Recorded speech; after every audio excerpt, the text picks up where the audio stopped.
Fantastic. So hello, everyone.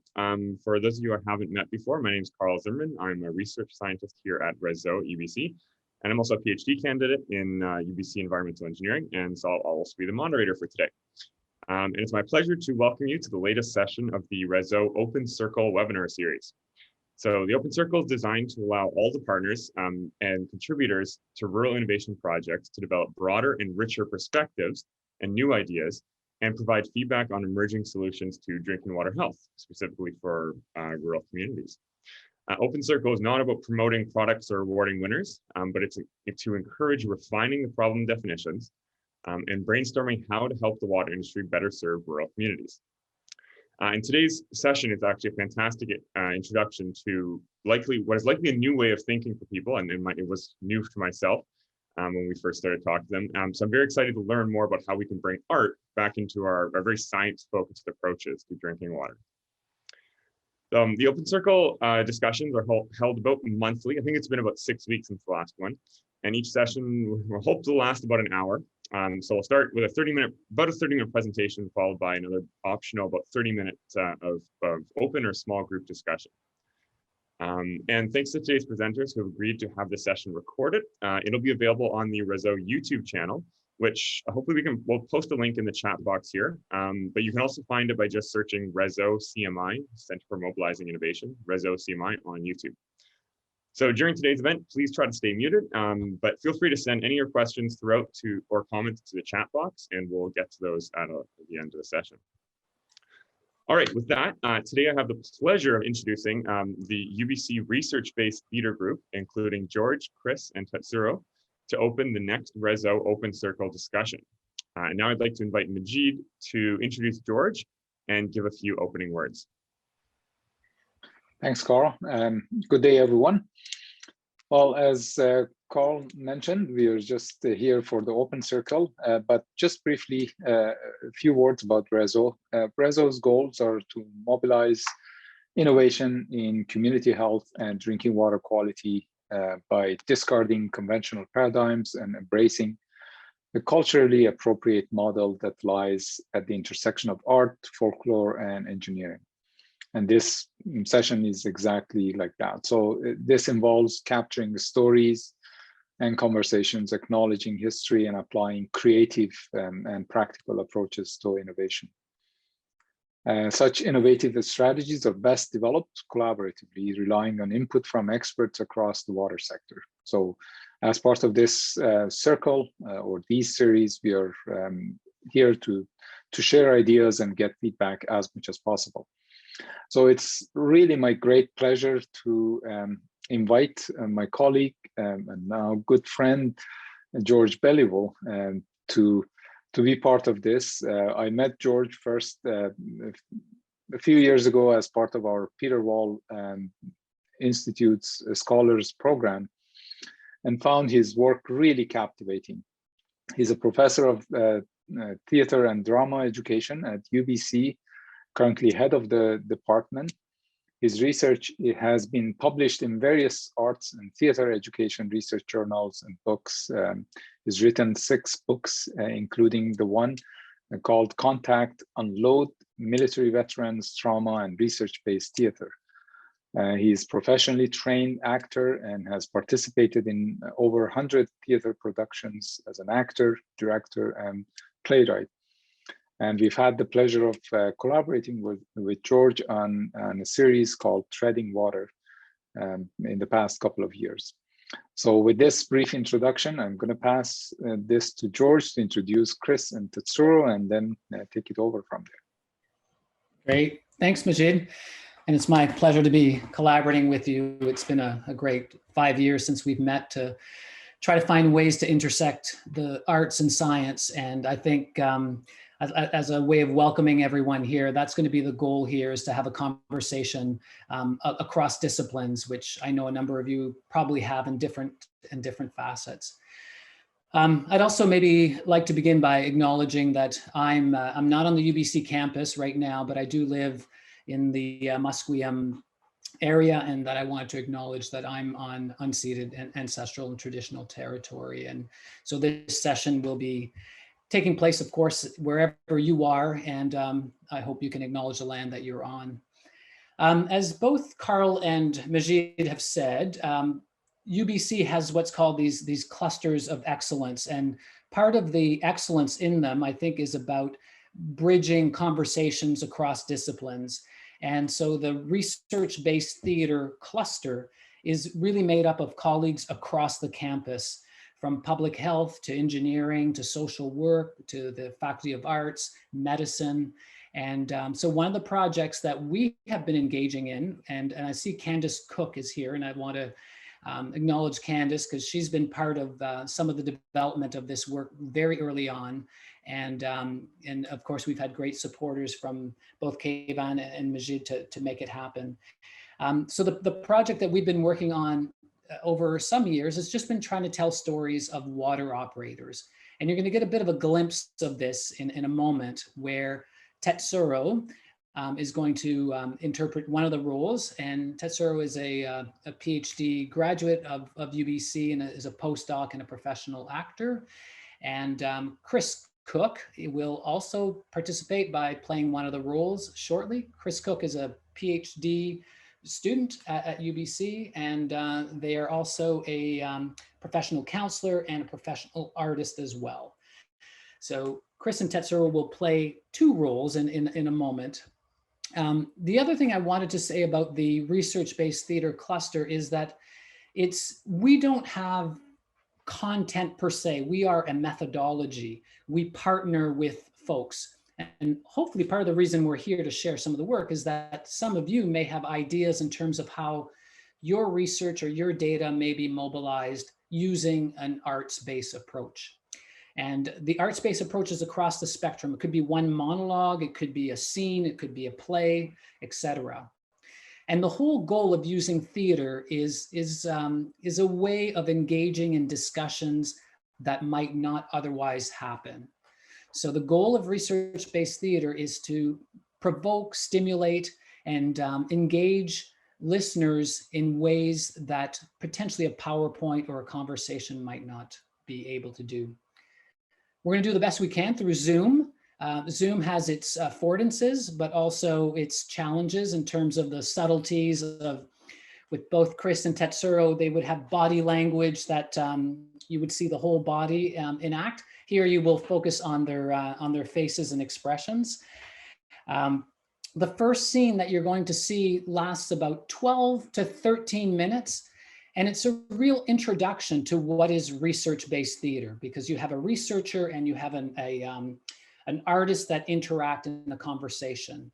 And that's going to be followed where Tetsuro is going to share a couple of short excerpts from Treading Water, which is right up, hopefully, the alley of some of you in terms of the work that you do.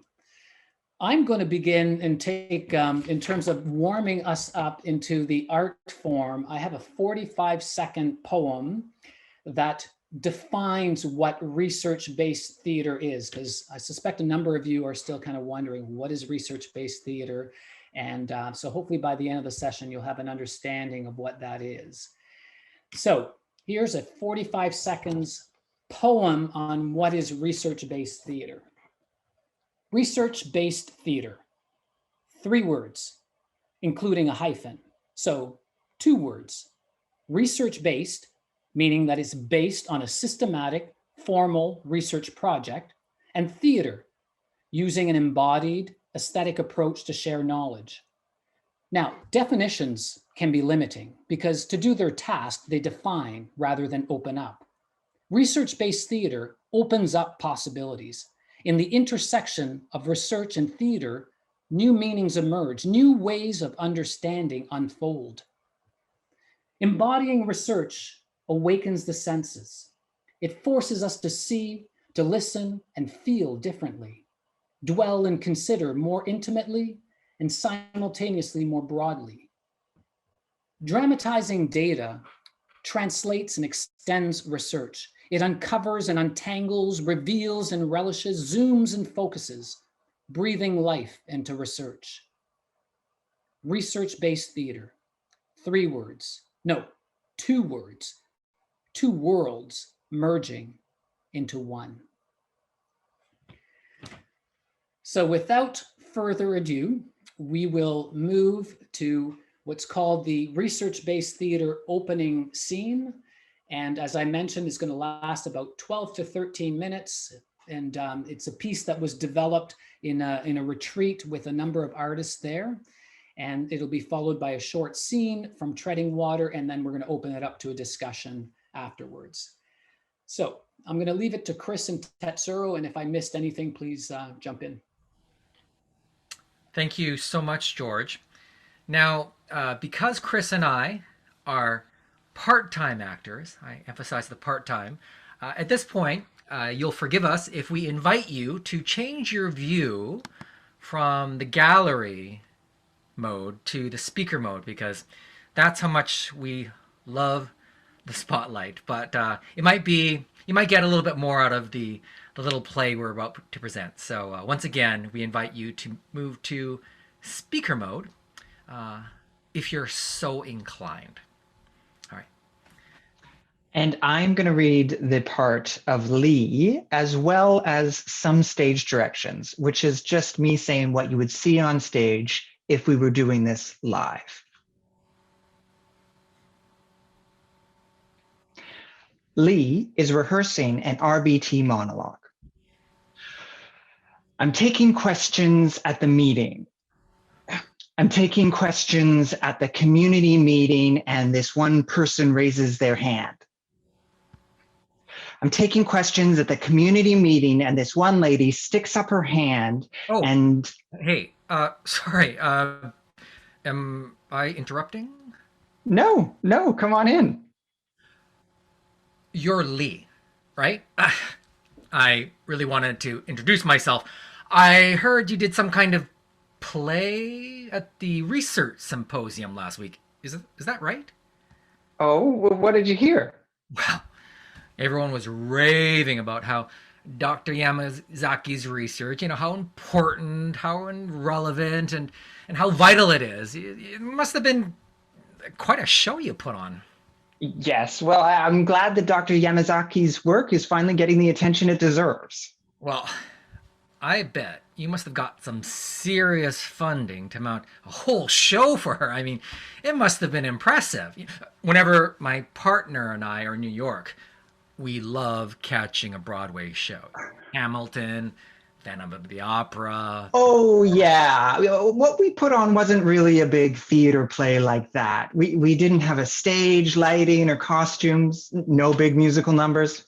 Oh, okay. So more of a campfire skit then. I used to do some improv back in high school. Is that what you did? Not quite. It was a little more than a skit. Okay, so less than a play, but more than a skit. What exactly do you do? It's called research-based theater. What's that? Do you really want to know? Actually, I'm not sure. You probably don't. But if I was curious, could you tell me? How much time do you have? 5 minutes. You have to be somewhere in 5 minutes? No, that's the length of my attention span. Okay, your area of research must be really interesting, right? Oh, you bet it is. I mean, I'm sure it is, but my question to you is, can you explain it to other people, non-specialists who aren't in your field? Huh. Now that you mention it, at parties, my partner always gives me the yawning signal whenever I start to tell someone about my research. It isn't that my research isn't interesting, but unless you're aware of these particular challenges... Well, RBT is a way to bring your research to life in a way that can capture people's attention, enable them to better understand what you do, why it matters, in a way they won't forget. RBT can do all of that? Yes. Where do I sign up? Whoa, not so fast. RBT is not for everyone. But you just sold it to me as this panacea for making important research seem interesting to other people. Doesn't everyone want that? Couldn't all researchers benefit from that? Likely, but here's the thing. I'll try to explain it to you from the RBT perspective. a group of researchers from various disciplines working alongside community members and theater artists. We work collectively. For instance, our team might come up with a rough sketch of a scene and it gets passed to everyone who can edit it and change it, collectively reworking things. Creative contributions in RBT don't belong to any one person. Okay, but how does that apply to me? Well, as a researcher, you have to be willing to take this research you've been nurturing and growing for however long and be willing to hand it off. Imagine putting your research in the hands of other people who are not experts in your field. I don't think I like the sound of that. Exactly. So RBT might not be for you. Okay, but hypothetically, what if I could get over that? What if I was willing to take the leap and trust? What would happen? Hey, you're Alex, right? I heard you did some kind of a play at that research symposium last week. Is that right? What did you hear? Well, everyone was raving about your research, how important and relevant and vital it is. Must have been quite a show you put on. Oh. Now are you starting to understand what RBT is? No. Right. How about I just show you? I was rehearsing a monologue when you came in. It's from a research-based theater play about the experiences of water operators. The character I'm rehearsing is a university researcher who goes to a community that's been facing a drinking water advisory for years. Can I share it with you? Sure. Lee steps forward and starts the monologue. I'm taking questions at the community meeting, and this one lady sticks up her hand, and I can tell this won't go well. This woman, she says, those fancy degrees, and you people got it all wrong. This lady, she's angry, and that seems natural. When you've had a boil water advisory for 12 years, you're going to be angry. The operators, the researchers, all of us have been doing the best we can with the resources that we have. She waves her hand. She cuts me off. I'm not as mad as I used to about the water. That's nothing new. I'm mad because there's no dialogue between the government and the community. You build a treatment system, big whoop, but you don't speak a word to us and you don't hear us. You refuse to hear what we really need. She makes a good point. Look, I understand you're upset, but what this community needs is clean water. The room goes quiet for a sec. I think maybe I got through to her, to all of them. But then comes a smaller voice from the back of the room, one of the community elders. Her voice cuts through the room like ice. We just need you to listen. Then I realize this whole time, I've been trying to listen. I've been really trying. I just didn't know how. But I have to try to start. I have to, I'm sorry. I'm sorry. Lee steps out of the role of the researcher and looks at Alex.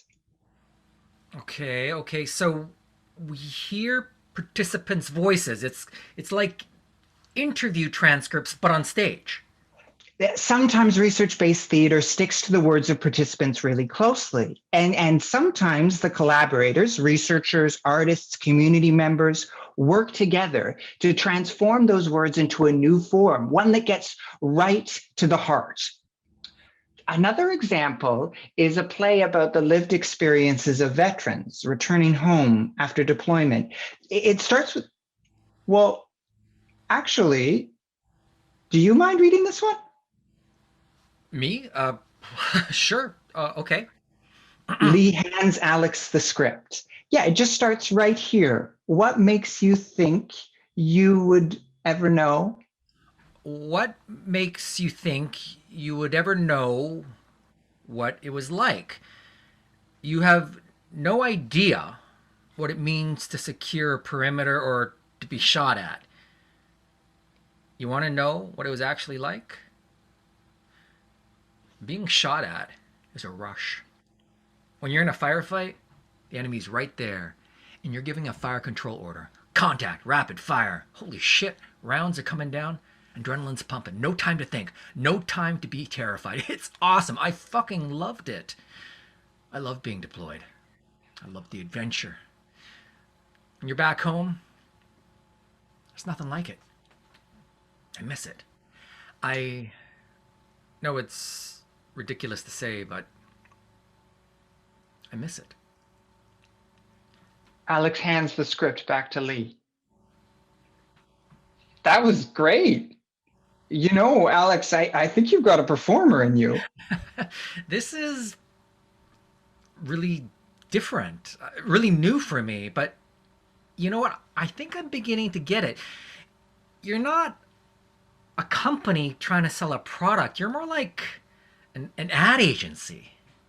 Come again? Sorry, I just finished binge watching Mad Men on Netflix. Have you seen it? Never mind.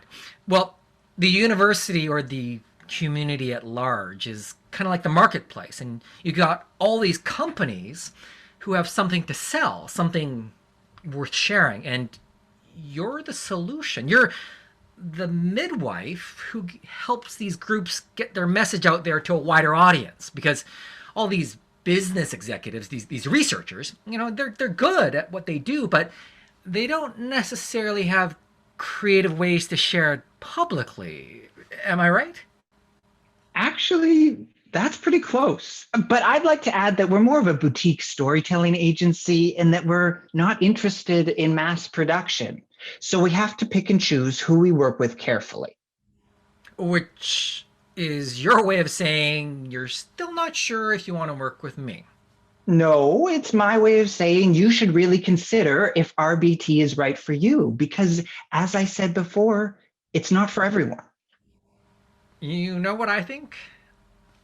Until now, I thought maybe this is your selling tactic. You're using reverse psychology to play coy and make me want to work with you. But I think the real reason you're so evasive is because you look at someone like me and you have no idea where to begin, right? I mean, you're trying to see if I'm prepared to wander through the wilderness with you without either of us fully knowing where or when or how we'll arrive. And would you be okay with that? Tell you the truth, sounds kind of scary. Maybe? We can work with that. Let's meet again and you can tell me about your research. Okay, but no yawning. No promises. And scene. That's a little phrase we use to signal when something's over. So that is our little introduction to the methodology that George was speaking about of research-based theater.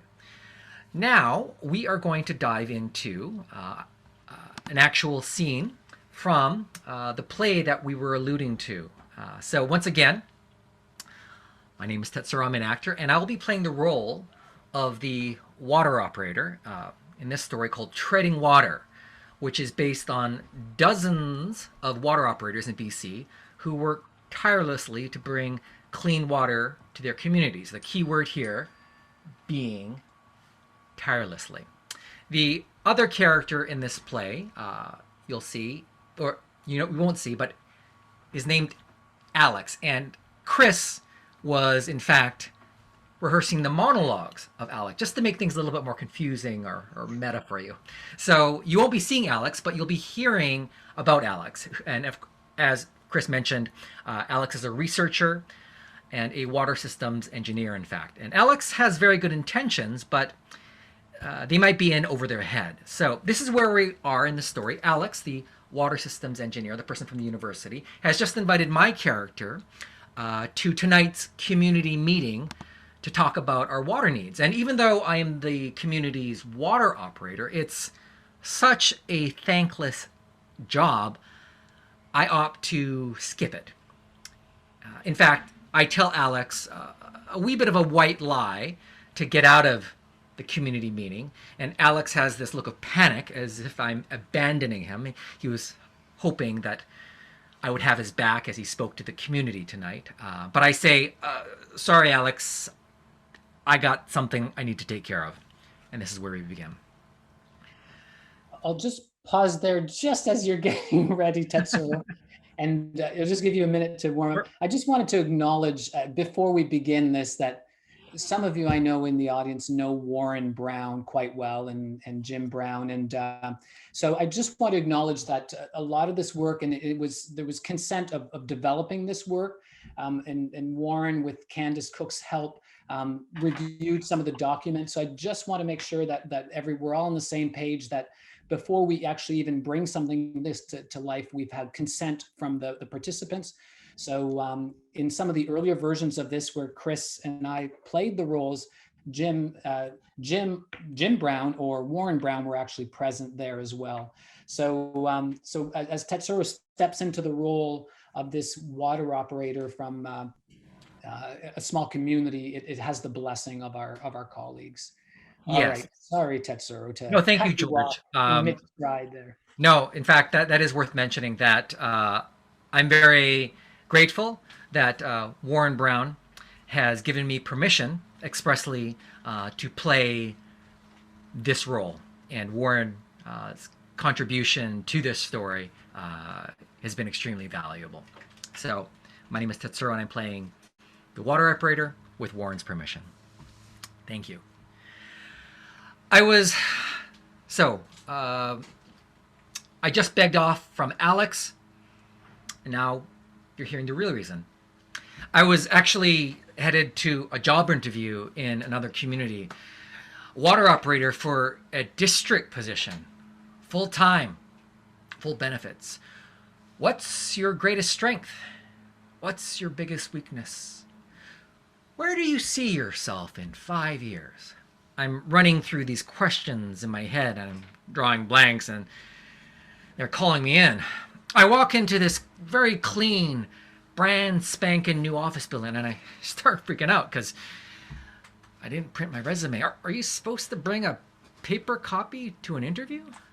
I start with an introduction. I've been a water operator in my small community for the last 7 years. Took over from Dad. Yes, I did enjoy the work. I do enjoy the work, but I did feel like I kind of had to be available 24/7. I think about telling her that I've never taken a sick day. Not once in all these years. I think about telling her that, but instead I say, I want to make it clear it has been a great position. The training alone, I mean, there was an outpouring of support when I had to take leave and, attend these courses. If she knew the truth, she'd be appalled. There was nobody to cover me, so I had to convince Dad to come out of retirement. He was pretty mad when I told him I was going to school. They don't know you. They don't know our community. They don't care. School is made to break people. Look what it did to your aunts and uncles. For me, school is where I went so I could do right by this community. It's where I went when I believed that delivering clean water to my community could be a one-man job. Then I realized she's been talking about her team, the district's mission, the workplace culture, how they're looking for an employee who will fit in. I'm thinking I'm dead in the water. Just dead. No pun intended. Then she says, "You're our top candidate. We'd like to offer you the position to start next week." What? Holy shit. I got the job. I got the job. Start next week. Wow. I mean, thank you. But yeah, no, shouldn't be a problem. The salary's more than twice the money I'm making now. I can help Mom with her debt, get a new truck, take my nephew to Disneyland. benefits, vacation, overtime, sick days. But after 12 years of an advisory in my community, to not drink the water, an old sign that's just weathered and paint's peeling because it's been up there so long, I'm gonna leave now? Hell yeah, I am. Now, so that it was the first scene, and just by way of introducing the next scene, we see Alex, the role that Chris was playing, the water systems engineer, at the community meeting. I'm not going to show you the meeting, I just want to describe it. Alex has really good intentions. They want to help, but the elders are really just giving Alex a hard time, but with good reason. The community hasn't had clean drinking water in, as I mentioned, 12 years. And then, when that scene ends, we come back to me, the water operator. I've already accepted the job offer. I'm taking the job. I'm moving away. So why am I still here? Why'd I slip in halfway through this community meeting to stand at the back to watch Alex sink? Yeah, he's capsized and sinking up there. This community. No one calls to say thank you when they turn on the tap and water comes out. No one's gonna call you when their toilet actually flushes. When they call us is any time of day or night when that stuff's not happening. You're gonna be on the line with them while you're trudging through the dark and the snow and ice at 3 a.m. trying to get your water station to figure out what the hell's going wrong. But the snow and ice, that I can handle. It's the other stuff. It's that when they call you, they're never thanking you. They're screaming. How do you listen to that? Then Alex up at the front there, he starts talking about a community circle. He starts saying that he wants to know our needs, the needs of this community. He says he wants to hear our voices. And that is the scene from Treading Water, written by Scott Bunn. At this point, I will invite everyone to go back to gallery mode, again, if you're so inclined. And at this point, I'll throw it back to George. Well, thank you, Tetsuro and Chris, for sharing the first scene where hopefully people are getting an understanding of how research-based theater may work. And then Tetsuro, thank you for interpreting the role of the water operator and giving us a taste of that piece. And yeah, thank you both.